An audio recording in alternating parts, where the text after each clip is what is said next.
Realistically, on paper anyway, you break this one down, we could be getting set for a blowout tomorrow. Penn State heading out west, way out west, to take on winless UCLA for a 3:30 Eastern kick. Nittany Lions looking to bounce back after suffering their first loss of the season a week ago to Oregon. And on the other side, you get the winless Bruins, who are the only FBS team that have not led in a game this season.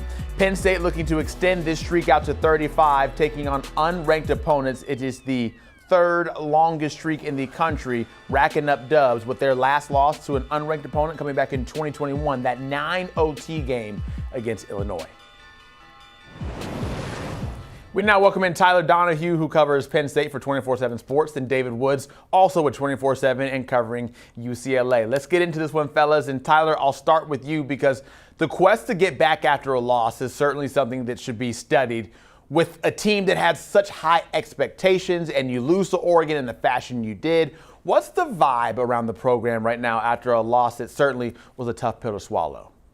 Yeah, this is my 9th season covering Penn State, and that Beaver Stadium atmosphere on Saturday, probably the best I've seen, but it was probably the biggest bummer of an ending to a game that I've encountered as well. Interception in double overtime, a team that offensively walked through much of the matchup, was down 17-3 in the fourth quarter. And yeah, there's a hangover effect here. You wonder if this is something that can linger for the team. At the same time, boy, does this seem like the best possible opportunity for a rebound game against the winless UCLA squad that had a midweek change at offensive coordinator, fired their head coach a couple weeks ago. A lot of questions about them. And so there's really not a lot of excuses for Penn State not to go out there, win pretty handedly. But I think it's very fair to check the psychological pulse of this program.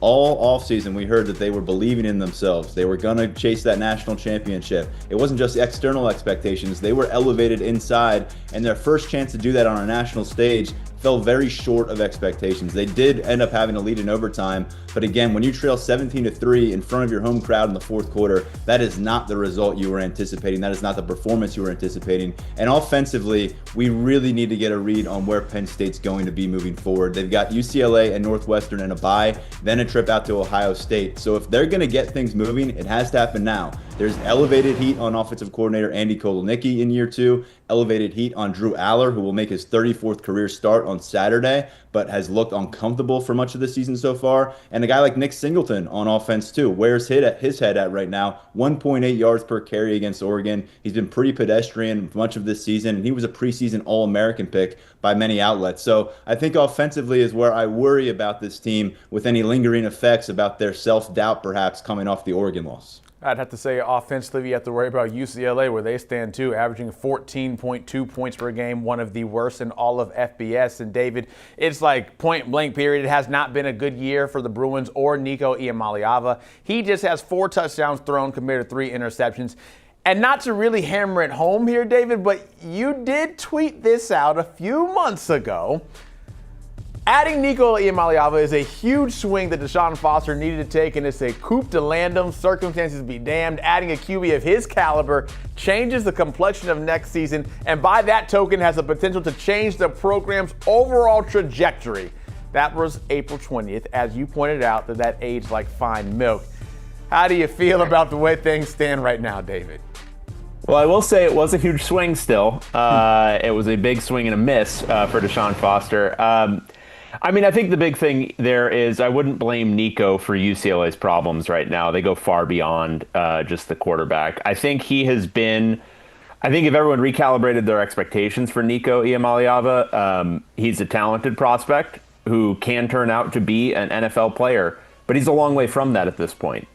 His accuracy downfield, I think, as Tennessee fans pointed out during that transfer process many, many times in my Twitter mentions, it's still a work in progress. I would say his toughness, his ability to run the ball has been basically the only good thing so far about UCLA's offense, and there are no other good things. That is it. He has displayed that kind of competitive fire, competitive toughness that on a better team, it would look a lot better, but UCLA, they lack offensive line play. They're not good running the ball. Receiver play has been fine in as much as UCLA's ever been able to get the ball downfield, but they don't have the protection to really allow Nico even time to accurately throw the ball downfield, and he hasn't been very accurate. So as Tyler mentioned, UCLA made a midweek change at offensive coordinator this week. which is, I mean, we're in full absurd territory now with UCLA. He fired the head coach 3 games into the season. The defensive coordinator was gone 3 games into the season. Now the offensive coordinator is gone 4 games into the season. It's like an episode of Survivor right now. We're just waiting to see who gets voted off the island next. Survivor, which airs on CBS and streams on Paramount Plus. Shameless plug there. Watch all of our programs whenever you can. We talked a little bit about running and the run game and getting the offense going. And it feels like this should be an opportunity where Penn State could say, okay, we are going to establish our offense again. Tyler, what type of game are you expecting from Kaytron Allen and Nick Singleton? And you mentioned how Nick has not really lived up to the hype. They should feast, though, on Saturday. Yeah, this is a game where you put Nick Singleton and this offensive line underneath the microscope, and if they don't come out with strong performances, you raise a ton of red flags about this offense moving forward. There are 136 competitors in FBS football. 5 of them have a worse run defense than UCLA. So yes, this is a great opportunity for Penn State, a team that gives up 230 plus yards on average per game, over 5.5 yards per carry, I think, per carry. And so Kaytron Allen has been steady. He has been their most impressive offensive player consistently going back to the start of last offseason. I have no doubts he's going to get his today, and we're curious if they'll lean into him in this game, because thus far it's been a little bit more Nick Singleton or just about 50-50, and yet you've got Allen averaging more than 7 yards per carry. You've got Nick Singleton averaging around 4 yards per carry, and so there's a serious disparity there. Singleton's had troubles with just getting past the offensive line. He's had, I think, 17 plays where he's been tackled for a 2-yard gain or less. Kaytron Allen is like the guy who's always falling forward. He turns a 1-yard gain into a 3-yard gain, a 4-yard gain into a 6-yard gain, and he showed some breakaway potential this year that we didn't really see coming off his first fully healthy offseason. The longest run for Nick Singleton so far, 16 yards, and that's way different than last year, where he was 10 plus in every single game.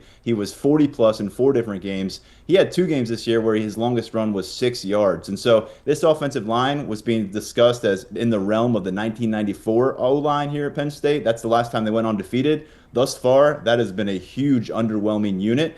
They've got some wrinkles to work out clearly. And again, the goal has to be using this game and the next game back home against Northwestern as key stepping stones forward offensively to put yourself in a position to go to Columbus, beat Ohio State, and maybe rectify some wrongs that occurred in September. But again, if it doesn't happen against UCLA and the way that defense has played, we're going to have some serious question marks when this team comes back to State College. Yeah, certainly we'll try to get that run game sparked in whatever way possible. Tim Skipper, meanwhile, knows a thing or two about a run game, has coached the running backs at several stops in his career. Now he's the interim head coach at UCLA. David, what can Skipper do in this situation to at least try to keep the ship afloat? He's been put in a very, very tough spot here where he's not only having to do the typical interim coach duties, but he's having to manage a coaching staff that keeps, as I mentioned, dropping key figures. They had to install essentially a new defense last week for Northwestern. And then this week, they're essentially trying to install pieces of a new offense. That's crazy. Like that's a crazy situation for Skipper to be in. This is way different from his last time being an interim when he was at Fresno State.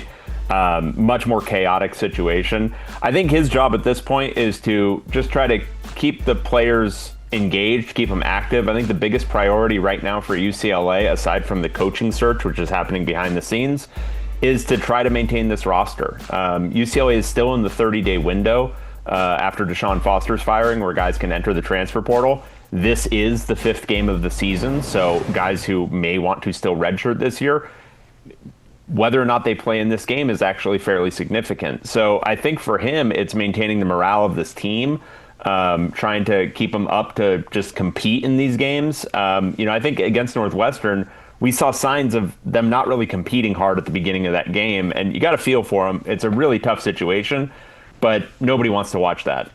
So the final, there's so many games left in this season, and it's already a lost season for UCLA. It's a really tough job for Skipper at this point. This is likely going to be a 1 or 0 win UCLA team. So just keeping morale up, I think, not only with players, but to some extent with the fan base, I think is his key priority. A tough season, to say the least, and that leads to the portion of the segment where we always end with who wins, and sometimes it's tough, sometimes it's an easy call. Tyler, I'll ask you first. Who wins? I've got Penn State handling business 41-6. Again, I have confidence that the defense is going to show up and play motivated football. I think what we've heard is that last week brought them closer together. I have questions about the offense. I could see it maybe being a bit of a slow start, fans going crazy about that, but ultimately I think the ground game will be able to carry them to where they need to go. So I've got them winning by 35 points and ultimately getting back home and hopefully maybe getting a bit more right after a really painful loss last Saturday. Yeah, I have Penn State winning 35-6, so very similar to Tyler. I just don't see UCLA, especially having to try to install maybe some new offense this week, having any kind of rhythm to go against this Penn State defense. I will say, I think if Penn State's unable to run the ball, that's going to be an indictment of our friend James Franklin over there.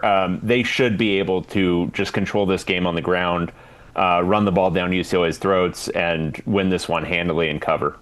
Tyler and David both thinking 6 and not 7 points for UCLA in this game tomorrow. We will look forward to it. Tyler Donohue and David Woods appreciate it. And that game, of course, will air on CBS tomorrow at 3:30. It's the big time game with the music and all the flair. That's on CBS and streaming on Paramount Plus. But before that, at noon Eastern, you get Air Force and Navy. So a nice double header for you, a twofer, if you will. College football on CBS and Paramount Plus on Saturday.